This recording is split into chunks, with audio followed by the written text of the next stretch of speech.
All right, Jeff Zimmerman here, Fight Hype, here with Shu Shu Carrington in Vegas. How you doing, Shu Shu? It's fight week, Canelo-Crawford. What can I say, man? It's crazy. You know, I'm super excited just to be a part of it. I'm super blessed, and I just can't wait for tomorrow night. So the weigh-ins were today, man. Did you see anything at the weigh-ins that makes your decision go one way or the other? Who do you like? Bud looks in super shape. Both of these guys, they just look super ready. You could tell they have respect amongst one another. But, you know, I'm going Bud all the way. I feel like he has the capabilities. You know, he has the deep bag in order to, you know, stay in there with Canelo and honestly win decisively. But I definitely don't think that it's going to be easy. But I'm just really interested to see how the fight is going to go out.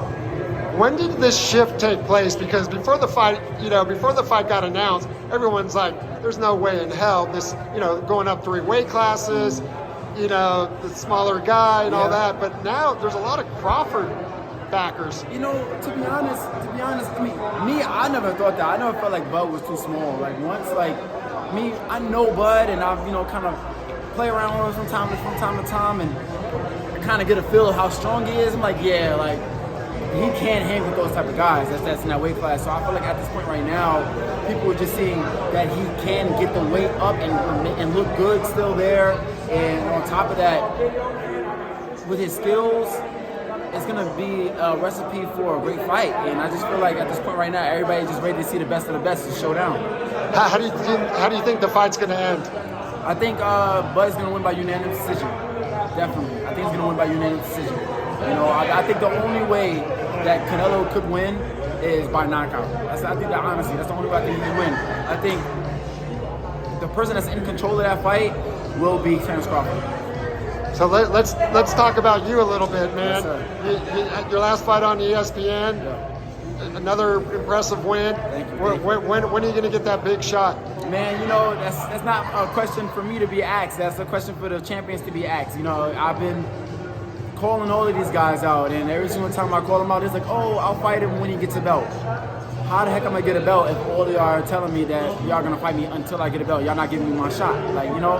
It's kind of just a cop-out type of move, and they all use that statement just so they could just kind of dodge, the questions of fighting me and whatnot. It makes no sense to me, but it is what it is. I'll have my time to shine, and everything's on God's time. Espinoza was there at the fight, and you called him out. What would that fight look like? Man, that would be a great fight. It's honestly, bro, you see how we having a fight like Canelo and Crawford?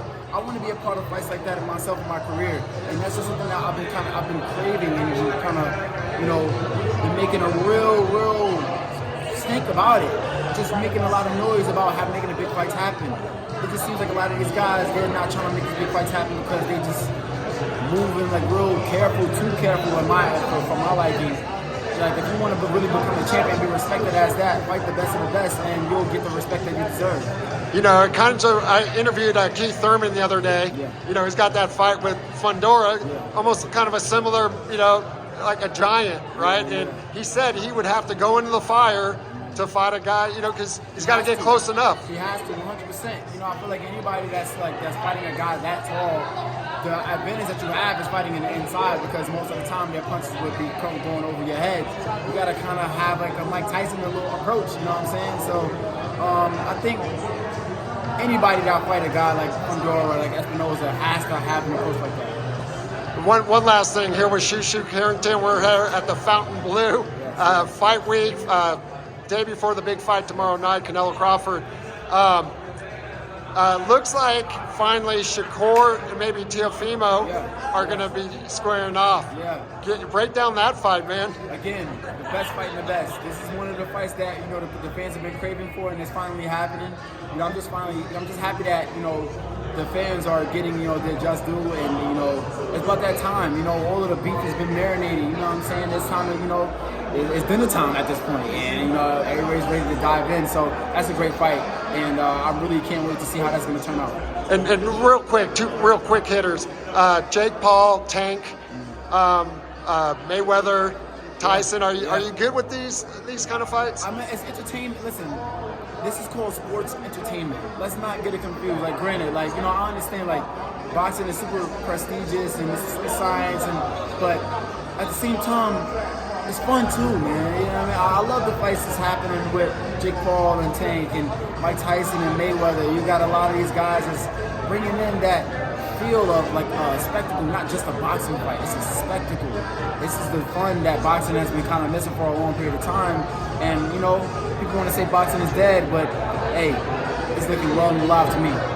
All right, man. Shu Shu Carrington, man. Best of luck. Look forward to your next fight. Thank you. Appreciate it. Thanks.